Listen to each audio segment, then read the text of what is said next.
The other news, which is bigger but less important, is you will notice that I haven't made a video in quite a while. I think it's been about a month now.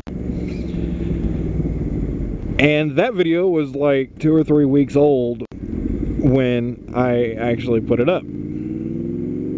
Well, last Thursday, which was a week ago, well, 6 days ago, I closed on the house. A lady bought it for about $1,000 less than what I was asking. I cleared a little bit over $2,000 less. Well, just under $2,000 less, I should say. I think it would, all in all, after taxes and all this shit was done, I think I lost about $1,700 or $1,800, which, you know, that's not that big of a deal, but I wish I didn't lose that money, but hey, it happens, right? The funniest part of the whole thing is I went to, she kept telling me, she's like, oh, well, I'll bring you a cashier's check and you can actually cash that check today. And I was like, I don't know if you can cash a $14,000 check on the spot. You know, I've always had banks, anytime it's more than like $2,000, which I haven't had too many dealings with that much money. But when it is that high, the bank's always like, oh, well, we're going to need a couple of days to get that kind of cash together, come back. It's like, okay. Well, I wanted a money order just because a money order is guaranteed. And I have heard from a few people that a cashier's check can actually be canceled by the bank. I don't think the individual person can stop payment on the check, but the bank themselves can stop payment on a cashier's check, I think. A money order you pay for up front, and it is worth however much you pay for it, you know?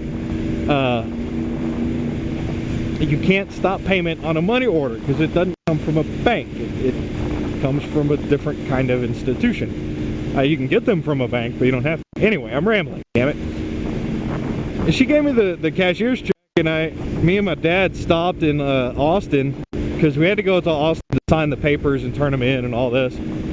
We stopped in Austin at the Magnolia Cafe to grab a bite to eat, which is an awesome cafe. If you're ever in Austin, you've got to check it out. It's just really freaking great. But anyway, we noticed that there was a bank. One of her branches was literally like 3 blocks down the road, so we're like, fuck it, why not? So I went in there mostly to make sure the check was gonna clear and it wasn't fake and all that.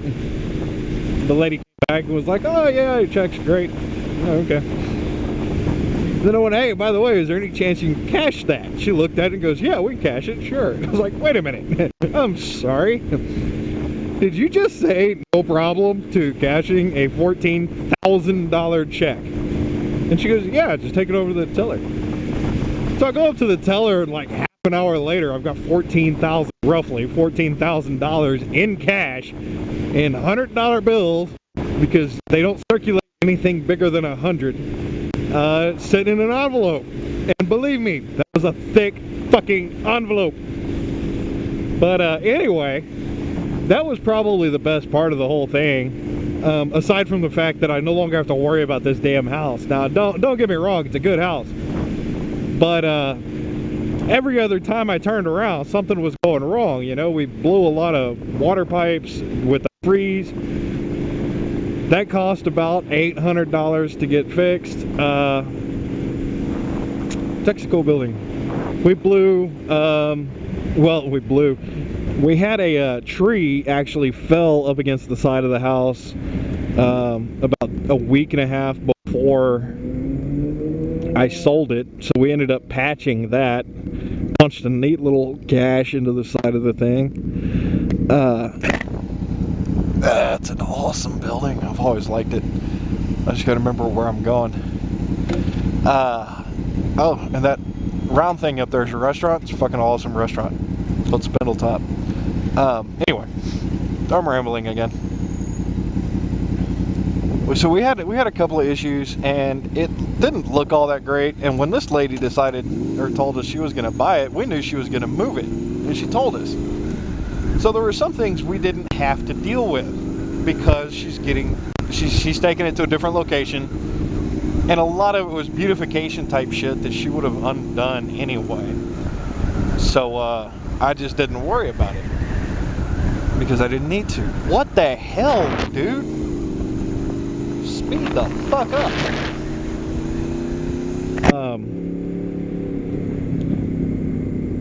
Sure, we'll hang a left here. Wells Fargo.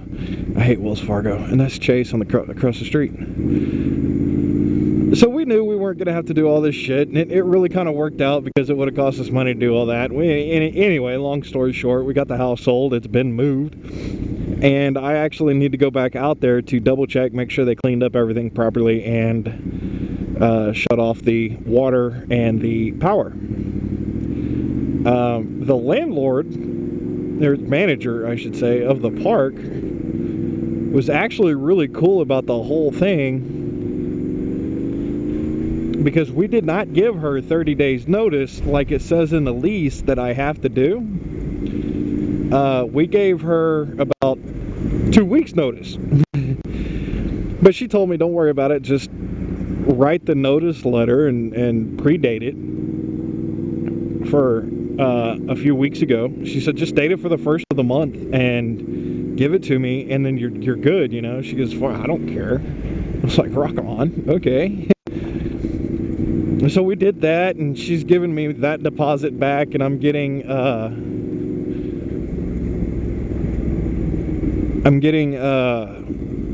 a deposit back from the electrical company, so it's all gonna kind of work out. So yeah, we got the house sold. Get the fuck out of there. In about a week, maybe 2, I am going to take a exploratory road trip to where I'm going to be moving. And I'm not going to take the cameras. Once I finally make the final move, what I'm going to do is I'm going to ride out there to locate a place to live, ride back, load up my truck with everything I own and my parents' car and all that shit, and drive out there and unload everything, and then I'm gonna leave my truck with a friend of mine, and I'm gonna jump in my parents' car for the road trip back, and then I'm gonna get on the bike and I'm gonna take the bike out there. It'll take quite a while. In fact, the logistics make it a little hairy with the Ozark Strip coming up, but that's okay. I'll figure something out. I'm going to take my camera on the final trip out there when I ride the bike, because I'm going to turn that into a proper road trip. And I will let you guys know where I'm living then. So don't ask.